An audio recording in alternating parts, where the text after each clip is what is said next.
मैं सबसे पहले प्रेस के अपने साथियों का बहुत बहुत धन्यवाद देना चाहता हूं। साथ ही साथ आज बड़ी संख्या में समाजवादी पार्टी में बहुत ही वरिष्ठ समाज से जुड़े हुए लोग और बहुत ही प्रतिष्ठित परिवार से जुड़े हुए लोग आज पार्टी में शामिल हो रहे हैं। सबसे पहले आदरणीय गणेश शंकर पांडे जी, पूर्व सभापति विधान परिषद रहे, आज बहुजन समाज पार्टी छोड़ करके समाजवादी पार्टी में आए हैं। मैं उनका बहुत बहुत स्वागत और बहुत बहुत धन्यवाद देता हूं। पूर्व सांसद भीम शंकर तिवारी जी उर्फ कौशल तिवारी जी, हम दोनों लोग सदन में भी रहे हैं और कई मौकों पर हम आप एक दूसरे से लगातार मिलते भी रहे, लेकिन पार्टी दूसरी थी। मुझे अच्छी तरह याद है जिस समय मेरा पहला चुनाव था और पहला कन्नौज का जब चुनाव हुआ था, आप और आपके परिवार के सब लोगों ने मिलकर के समाजवादी पार्टी की मदद की थी। गांव-गांव जाकर के, घर-घर जाकर के लोगों को समझाने का काम किया था। और आज हमें खुशी है इस बात की कि इतना बड़ा परिवार जब हमारे साथ जुड़ गया है और इनके सहयोगी साथी सब बड़ी संख्या में आए हैं, जो आने वाले चुनाव में जिनका हमें सामना करना था, आज जब ये परिवार जुड़ गया, साथ ही में विनय शंकर तिवारी जी जो विधायक हैं वो भी साथ आ गए हैं, तो अब मुकाबले में समाजवादी पार्टी का अब कोई मुकाबला नहीं कर सकता।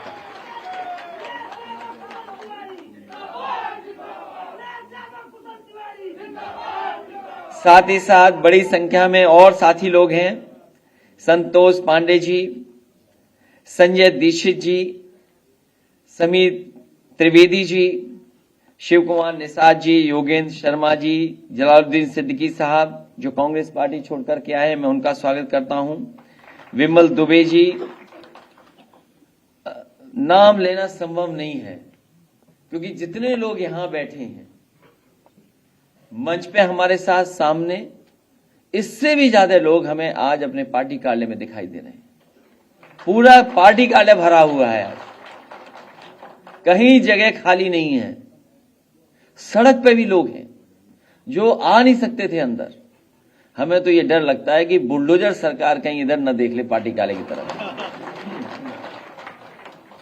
और साथ ही साथ हमें खुशी है इस बात की कि किन्नर समाज के जो पहले भी पार्टी से संबंध रहा, हम लोगों ने सहयोग करने का काम किया, लेकिन उस समय प्रशासन ने इनकी बड़े पैमाने पे बेईमानी की।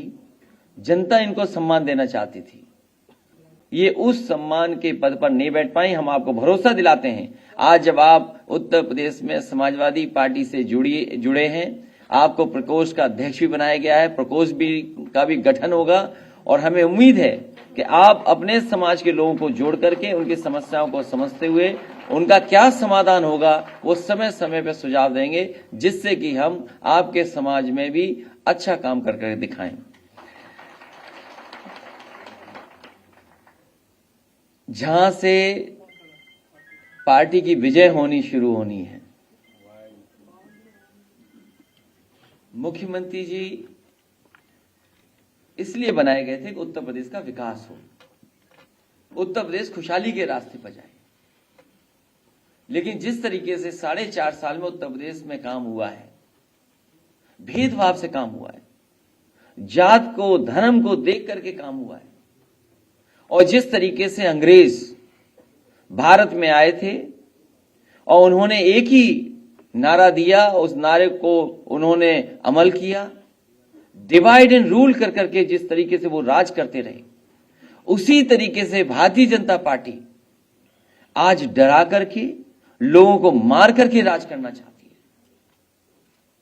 अंग्रेज अगर डिवाइड एंड रूल करके राज कर रहे थे, तो भारतीय जनता पार्टी डरा करके मार करके राज करना चाहती है। लेकिन जनता समझ गई है, आने वाले समय में यही जनता भारतीय जनता पार्टी को सबक सिखाने का काम करेगी। जो बांटने का काम कर रहे हैं, जो नफरत फैलाने का काम कर रहे हैं, अगर कोई बात हो, अच्छी भी बात हो, उसमें से अगर कमी निकालने का काम कोई कर रहा है तो वो भारतीय जनता पार्टी कर रही है। और हमारे मुख्यमंत्री तो कमाल के मुख्यमंत्री हैं, अभी तक बिजली के कारखाने का नाम नहीं रट पाए हैं। वो सुनने में आया है कि अकेले में अब प्रैक्टिस कर रहे हैं, अकेले बैठ करके प्रैक्टिस करते हैं, लेकिन अभी भी बिजली कारखाने का नाम रट नहीं पाए हैं। और बार बार अखबारों में ये छपवा देते हैं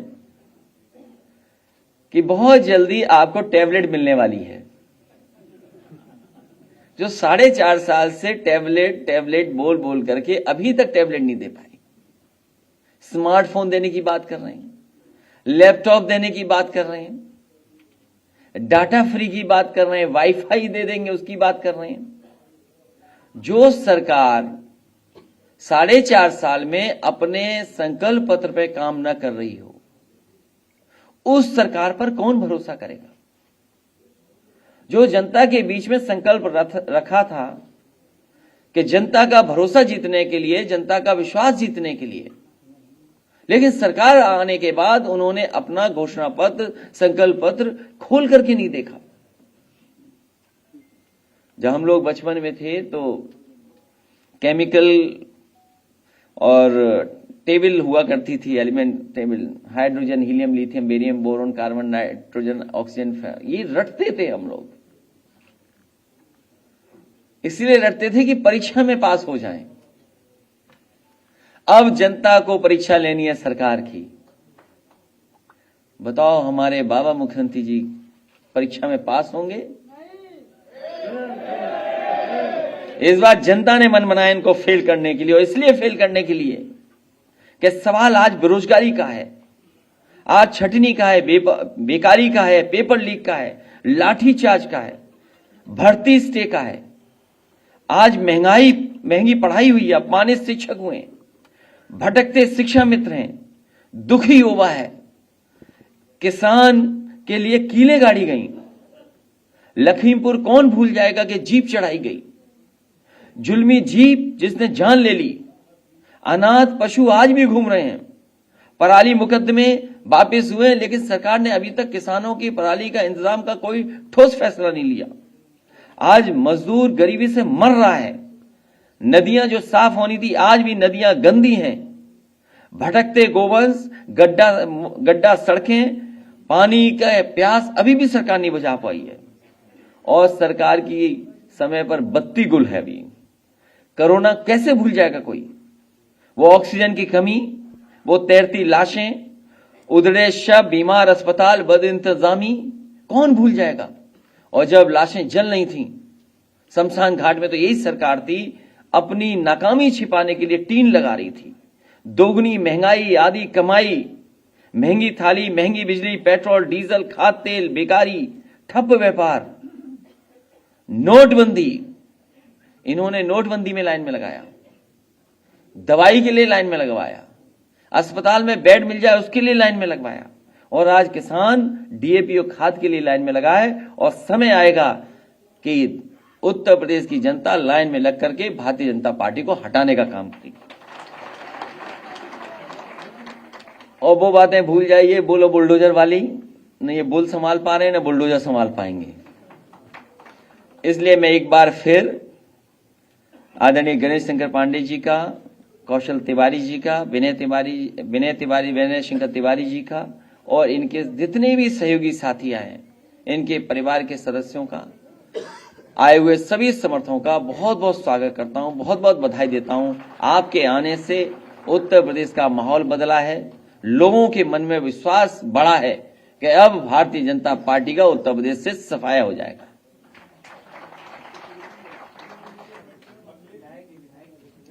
अच्छा, चौबे जी, जय चौबे जी का भी मैं बहुत बहुत बधाई और स्वागत करता हूं। साथ ही साथ जिन साथियों का नाम छूट गया हो, क्योंकि अध्यक्ष जी नाम ले चुके हैं, मैं सबका इस मंच से स्वागत करता हूं, बधाई देता हूं। जो साथी कमरे में नहीं आ पाए, हॉल में नहीं आ पा रहे, जो बाहर देख रहे होंगे कार्यक्रम, उनका भी मैं स्वागत भी करता हूं, उन्हें बधाई देता हूं कि आज समाजवादी पार्टी में आकर के आपने समाजवादी पार्टी की लड़ाई को और मजबूत बनाने का काम किया है।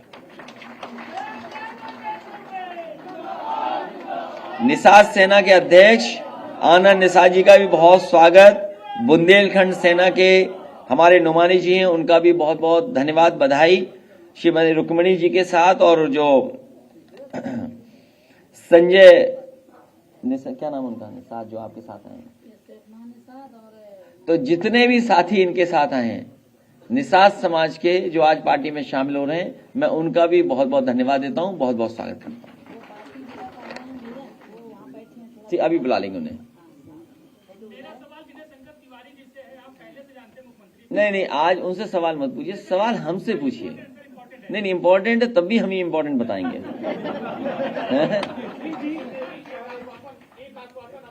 जी, पूछ लो, तुम भी पूछ लो, पत्रकार बन के सवाल।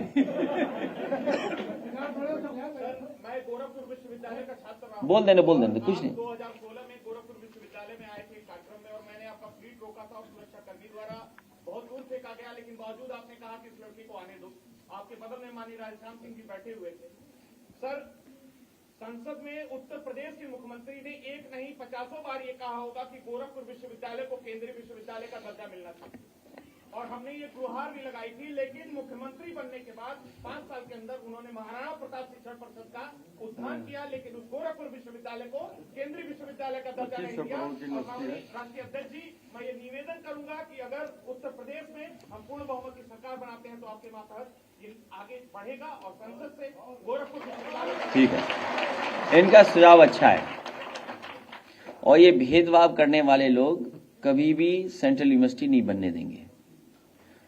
आपको हम भरोसा दिलाते हैं कि इसका प्रस्ताव समाजवादी सरकार बनते ही भेज दिया जाएगा, जिससे कि वहां पे सेंट्रल यूनिवर्सिटी बने।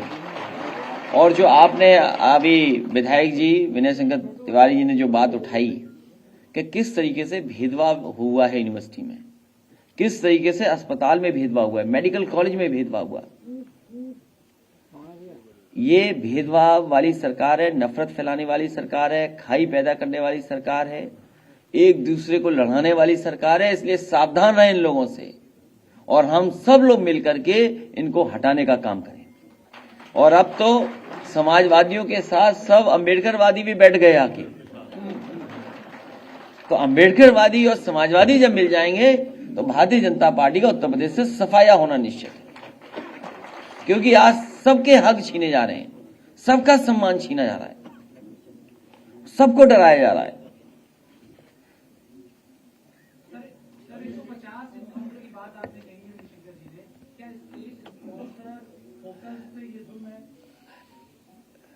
उत्तर प्रदेश की सरकार पर सवाल खड़े हुए हैं, और एकाध घटना नहीं, 150 नहीं, जिस समय जांच होगी उस समय आपको जानकारी मिलेगी किस तरीके से पुलिस को खुली छूट देकर के सरकार ने अपने इशारे पर ये घटनाएं कराई हैं।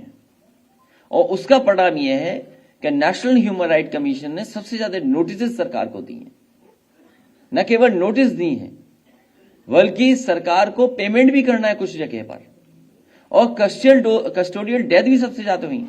कोई कल्पना कर सकता है कि मुख्यमंत्री जी के क्षेत्र में कोई जाए कारोबार और घूमने के लिए, वो व्यापारी अगर होटल में है तो पुलिस जाकर के घुस जाएगी और इतना मारेगी कि जान चली जाएगी। क्या एक घटना नहीं है ऐसी? उत्तर प्रदेश की तमाम ऐसी घटनाएं हैं जहां पर सरकार के ऊपर प्रश्न लगा हुआ है। अभी मैं बांदा गया था, एक ब्राह्मण परिवार का बेटा केवल सब्जी लेने गया, बाद में पता लगा परिवार उसकी जान चली गई, और अभी भी उस परिवार को न्याय नहीं मिला। उसकी मां रो रही, गिड़गिड़ा रही, धरने में बैठी सीबीआई जांच के लिए, लेकिन सरकार स्वीकार नहीं कर रही। मैंने उस परिवार से खुद कहा कि आप भूल जाइए इस बात को, ये न्याय देंगे आपको, समाजवादी सरकार बनेगी, हम आपको न्याय दिलाने का काम करेंगे। बताओ, छोटा बच्चा किसी परिवार का अगर चला जाए बाजार में सामान लेने, सब्जी लाने, फल लाने, और घर न लौटे, तो सोचो कैसा परिवार पे गुजरेगा, उसके माँ बाप पर कितना संकट है दुख का। इसीलिए मैंने कई बार कहा आपसे कि परिवार वाले ही दुख समझ सकते हैं, परिवार वालों का। जिनके पास परिवार नहीं है वो दुख नहीं समझ सकते। क्या वो गर्भवती मां जो चल करके आई थी लॉकडाउन के समय पर बेटी पैदा हुई तब भी वो घर पहुंची पैदल चलते चलते। क्या सरकार नहीं मदद कर सकती थी? इसलिए इस बार उत्तर प्रदेश की जनता ने मन बनाया, इनका सफाया होगा। ये केवल इनकाउंटर नहीं, न जाने कितने आरोप हैं सरकार पर।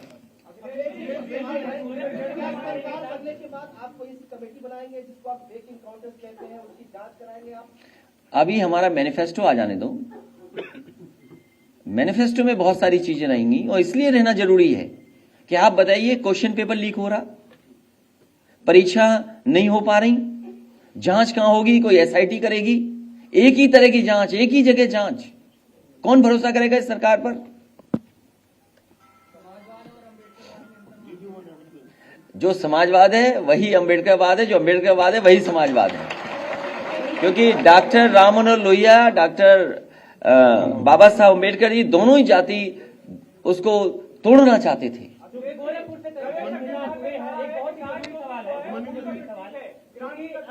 एक मिनट, एक इनका सवाल हो जाए। दिल्ली से गोरखपुर की दूरी लगभग 800 किलोमीटर है और ये एक पत्रकार के सवाल के साथ साथ तमाम गोरखपुर वासियों का सवाल है। लखनऊ से दिल्ली जाने में ज्यादा समय नहीं लगता है क्योंकि बीच में पड़ता है आगरा से लखनऊ एक्सप्रेस वे। गोरखपुर वालों का सवाल ये है कि क्या जिस तरह से आगरा से लखनऊ एक्सप्रेस वे बना है, क्योंकि बहुत ही ज्यादा तकलीफ है और एक राम जानकी मार्ग। ठीक है, मैं समझ गया। अरे नहीं, बैठा नहीं, यंग ए नया पत्रकार है, बोल लें दो भाई। हाँ ठीक है, मैं समझ गया बात को। ठीक है,